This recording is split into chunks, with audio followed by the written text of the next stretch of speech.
अस्सलाम वालेकुम dear students. आज हम पढ़ने जा रहे हैं levels of organisation in biology के बारे में। हम छोटे से बड़े लेवल की तरफ चलते हैं बायो में। सबसे छोटा जो ऑर्गेनाइजेशन लेवल है वो है एटॉमिक एंड सब एटॉमिक लेवल। सब एटॉमिक का मतलब है प्रोटॉन, न्यूट्रॉन्स और इलेक्ट्रॉन। जब ये तीन सब एटॉमिक पार्टिकल्स एक दूसरे के साथ मिलते हैं तो एक एटम को बनाते हैं, जिसमें न्यूक्लियस में प्रोटॉन और न्यूट्रॉन होते हैं और जबकि इसके इर्द गिर्द मैदान में इलेक्ट्रॉन्स घूमते हैं।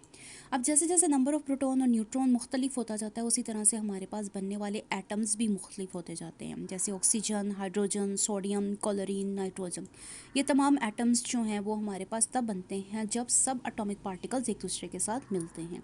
एटम के बाद जो हमारे पास दूसरा लेवल आता है वो है मोलिकुलर लेवल। मोलिकुलर लेवल में मुख्तलिफ एटम या सेम एटम एक दूसरे के साथ मिलते हैं आयनिक या कोवलेंट बॉन्ड के ज़रिए और उसके बाद मॉलिक्यूल बनाते हैं। जैसे फ़र्ज़ करें हमारे पास हाइड्रोजन है, हाइड्रोजन जब हाइड्रोजन के साथ मिलता है तो H2 बना देता है। इसी तरह से हाइड्रोजन जब ऑक्सीजन के साथ मिलता है तो वाटर बना देता है। अगर हम इनको अलग अलग देखें तो हमारे पास ये एटम्स हैं, लेकिन जब एक दूसरे के साथ मिल जाते हैं तो हमारे पास वो मॉलिक्यूल्स बन जाते हैं। बायो के अंदर हमारे पास दो तरह के मॉलिक्यूल्स आते हैं, ऑर्गेनिक मॉलिक्यूल्स और इनऑर्गेनिक मॉलिक्यूल्स। ऑर्गेनिक मॉलिक्यूल्स के अंदर कार्बन और हाइड्रोजन एक दूसरे के साथ जुड़े हुए पाए जाते हैं, जैसे कि हमारे पास ग्लूकोज आ जाते हैं, अमाइनो एसिड्स या फैटी एसिड्स आ जाता है। जबकि इनऑर्गेनिक मॉलिक्यूल्स वो हैं जिनके अंदर कार्बन और हाइड्रोजन एक दूसरे के साथ इकट्ठे नहीं होते हैं। अगर हम ऑर्गेनिक मॉलिक्यूल्स की बात करें तो ऑर्गेनिक मॉलिक्यूल्स लिविंग ऑर्गेनिजम्स के अंदर या जिंदा जानदारों के अंदर मैक्रो मॉलिक्यूल्स बनाते हैं। मैक्रो मॉलिक्यूल्स वो मॉलिक्यूल्स होते हैं जिनके पास हाई मॉलिक्यूलर वेट होता है। मैक्रो का मतलब है बड़े, तो यानी कि ये वो मॉलिक्यूल्स हैं जो मॉलिक्यूलर वेट में बड़े होते हैं। जैसे कि स्टार्च है, जब ढेर सारे ग्लूकोज मॉलिक्यूल्स एक दूसरे के साथ मिलते हैं तो स्टार्च बनाते हैं। इसी तरह से जब अमाइनो एसिड एक दूसरे के साथ मिलते हैं तो वो प्रोटीन्स बना देते हैं। इसके अलावा माइक्रो मॉलिक्यूल्स भी लिविंग ऑर्गेनिजम्स या जिंदा जानदार में पाए जाते हैं। माइक्रो का मतलब है स्मॉल, तो ये वो मॉलिक्यूल्स हैं जिनका मॉलिक्यूलर वेट कम होता है, जैसे कि कार्बन डाइऑक्साइड और हाइड्रोजन। मॉलिक्यूल्स जब आपस में मिलते हैं तो वो ऑर्गेनेलीज बनाते हैं। ऑर्गेनेलीज तब बनती हैं जब मुख्तलिफ और बहुत सारे माइक्रो और मैक्रो मॉलिक्यूल्स एक दूसरे के साथ अरेंज होते हैं। अब ऑर्गेनेलीज क्या हैं? ऑर्गेनेलीज वो स्पेशल स्ट्रक्चर्स हैं सेल के अंदर जो ख़ास किस्म का फंक्शन या काम सर अंजाम देते हैं।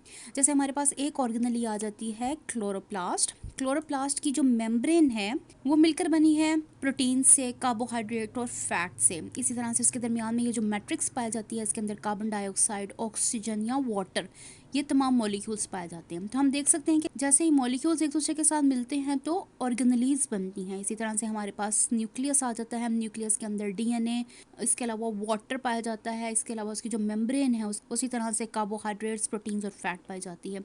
सिमिलरली माइटोकॉन्ड्रिया के अंदर भी वो तमाम माइक्रो और मैक्रो मॉलिक्यूल्स पाए जाते हैं। इसी तरह से जब ऑर्गेनेलीज एक दूसरे के साथ मिलती हैं तो सेल बनता है। Cell unit of life. अब सेल तब बनता है जब मुख्तलिफ ऑर्गेनेलीज एक दूसरे के साथ मिलती हैं। इसी तरह से जो ऑर्गेनेलीज एक दूसरे के साथ मिलती हैं उनमें डिवीजन ऑफ लेबर होता है। यहाँ पर हमारे पास प्लांट सेल आ जाता है। प्लांट सेल के अंदर अगर आप ऑर्गेनेलीज का अरेंजमेंट देखें तो वो एनिमल सेल से बिल्कुल मुख्तलिफ है। इसमें हमारे पास सेल वॉल आती है, इसके अंदर हमारे पास क्लोरोप्लास्ट आ जाता है, इसके अलावा वैक्यूल आ जाता है जो कि बड़े साइज़ में पाया जाता है। तो ये जब ऑर्गेनेलीज एक दूसरे के साथ ख़ास तरीके से मिलती हैं तो हमारे पास सेल्स बनते हैं।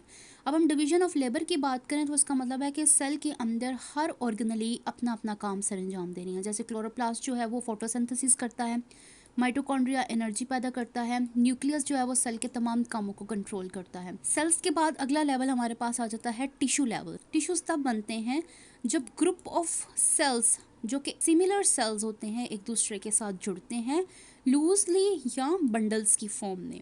अब जब सेल एक दूसरे के साथ जुड़ते हैं और टिश्यूज बनते हैं तो उसके बाद हमारे पास जो ऑर्गेनिज्म बनते हैं वो मल्टी सेलुलर होते हैं, जिसके अंदर ढेर सारे सेल्स पाए जाते हैं। हर टिश्यू जो है वो खास किस्म का काम सर अंजाम दे रहा होता है। जैसे कि यहाँ पर हम देखते हैं हमारे पास मसल टिश्यू आ जाता है जिसके अंदर स्केलेटल मसल, स्मूथ मसल और कार्डियक मसल्स आ जाते हैं। इसके अंदर मुख्तलिफ सेल्स जो हैं वो एक दूसरे के साथ जुड़े हैं और जुड़ने के बाद उन्होंने टिश्यू बना दिया है। हर एक का काम क्या है? कंट्रोल करना मसल्स की मूवमेंट को। इसी तरह से जाइलम टिश्यू आ जाता है जिसमें वो तमाम सेल एक दूसरे के साथ जुड़ते हैं जो पानी और मिनरल्स को एक जगह से दूसरी जगह पहुंचाते हैं। इसी तरह से फिर फ्लोएम टिश्यू आ जाता है जो कि हमारे पास खुराक को एक जगह से दूसरी जगह पर लेकर जाता है प्लांट्स के अंदर। टिश्यूज के बाद अगला लेवल हमारे पास आता है ऑर्गन लेवल। ऑर्गन्स तब बनते हैं जब मुख्तलिफ टिश्यूज जो कि एक तरह का या एक दूसरे से मिलता हुआ काम सर अंजाम देते हैं, तो वो जब एक दूसरे के साथ जुड़ते हैं तो वो ऑर्गन्स बना देते हैं। अब जो ऑर्गन बनता है वो स्पेशलाइज्ड काम करता है, यानी कि वो एक ख़ास काम सर अंजाम दे रहा होता है जिस्म के अंदर। यहाँ पर हम एग्जांपल लेते हैं ऑर्गन में स्टमक की। स्टमक के अंदर सिक्रीटरी एपिथेलियम पाई जाती है जो कि गैस्ट्रिक जूस बनाती है। इसी तरह से उसके अंदर मस्कुलर टिश्यूज़ पाए जाते हैं जिनका काम है कि वो स्टमक की वॉल को कॉन्ट्रैक्ट करते हैं और रिलैक्स करते हैं, जिसकी वजह से स्टमक के अंदर जो खुराक होती है वो अच्छी तरह से एंजाइम्स के साथ मिक्स हो जाती है और डाइजेस्ट हो जाती है। अब ये दोनों चीज़ें जो है वो एक दूसरे के साथ रिलेटेड फंक्शंस चूँकि काम सर अंजाम दे रही हैं, इस वजह से एक दूसरे के साथ जुड़ गई हैं और इन्होंने आपस में मिलकर एक ऑर्गन बना दिया है। ऑर्गन के बाद बनता है जी ऑर्गन सिस्टम। ऑर्गन सिस्टम तब बनता है जब ऑर्गन्स जो कि एक जैसा या एक दूसरे से मिलता जुलता काम सर अंजाम दे रहे हों, एक दूसरे के साथ जब जुड़ जाते हैं तो ऑर्गन सिस्टम बना देते हैं। जैसे कि हमारे पास एग्जांपल आ जाती है डाइजेस्टिव सिस्टम की। डाइजेस्टिव सिस्टम के अंदर stomach, liver, small intestine, large intestine, pancreas, इसके अलावा बक्कल कैविटी, ये तमाम ऑर्गन्स जो हैं वो जिस्म के अंदर खुराक की डाइजेशन का काम करते हैं। इस वजह से एक दूसरे के साथ जुड़े हैं और ऑर्गन सिस्टम बना रहे हैं। ऑर्गन सिस्टम्स के बाद हमारे पास लेवल आता है ऑर्गेनिज्म का। ऑर्गेनिज्म या एक इंडिविजुअल तब बनता है जब बहुत सारे ऑर्गन सिस्टम्स एक दूसरे के साथ जुड़ जाते हैं और एक पूरा का पूरा इंडिविजुअल या ऑर्गेनिज्म बना देते हैं। अगर हम ह्यूमन की बात करें तो ह्यूमन के अंदर बहुत सारे ऑर्गन सिस्टम्स हैं, जैसे skeletal system, muscular system, digestive system, respiratory system, nervous system, circulatory system. ये सारे ऑर्गन सिस्टम्स जब एक दूसरे के साथ मिलते हैं तो हमें एक ह्यूमन या एक इंडिविजुअल मिल जाता है। ऑर्गेनिजम्स के बाद हमारे पास आ जाता है पॉपुलेशन।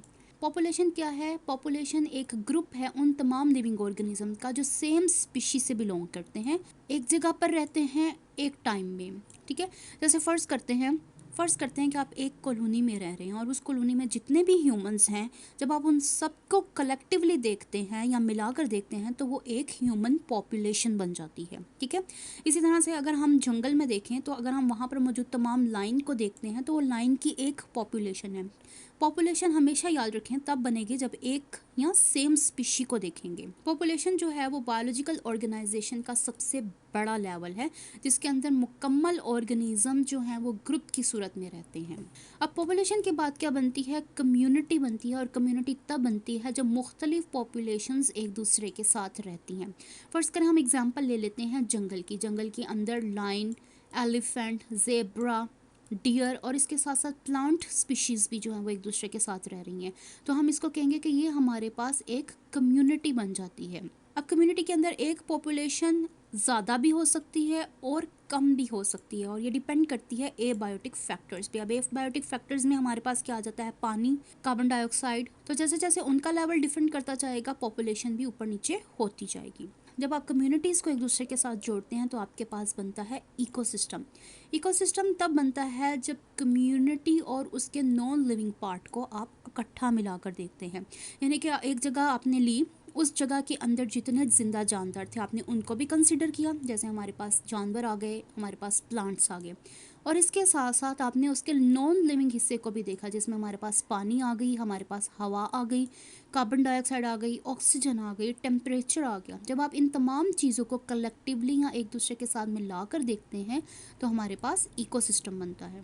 इकोसिस्टम के बाद हमारे पास जो सबसे बड़ा लेवल आ जाता है वो है बायोस्फीयर का। बायोस्फीयर के अंदर आप मुख्तलिफ इकोसिस्टम्स को मिला कर देखते हैं। जैसे कि हमने ज़मीन पर पाए जाने वाले एक इकोसिस्टम को देखा, तो उसके साथ साथ हम समंदर में पाए जाने वाले इकोसिस्टम को भी देखेंगे, हवा में पाए जाने वाले इकोसिस्टम को भी देखेंगे। तो जब आप इन तमाम इकोसिस्टम्स को एक साथ जोड़कर पढ़ते हैं तो आप कहते हैं कि मैंने बायोस्फीयर के बारे में पढ़ लिया। तो बायोस्फीयर ज़मीन का वो हिस्सा है जहाँ पर लिविंग ऑर्गेनिजम्स पाए जाते हैं, और इसके साथ साथ लिविंग भी हैं और नॉन लिविंग ऑर्गेनिजम्स भी हैं। तो ये था हमारा आज का lesson, levels of organisation in biology के बारे में। अगर इससे रिलेटेड आपके पास कोई सवाल है तो आप मुझसे पूछ सकते हैं। मैं मिलती हूँ आपको अगली वीडियो में।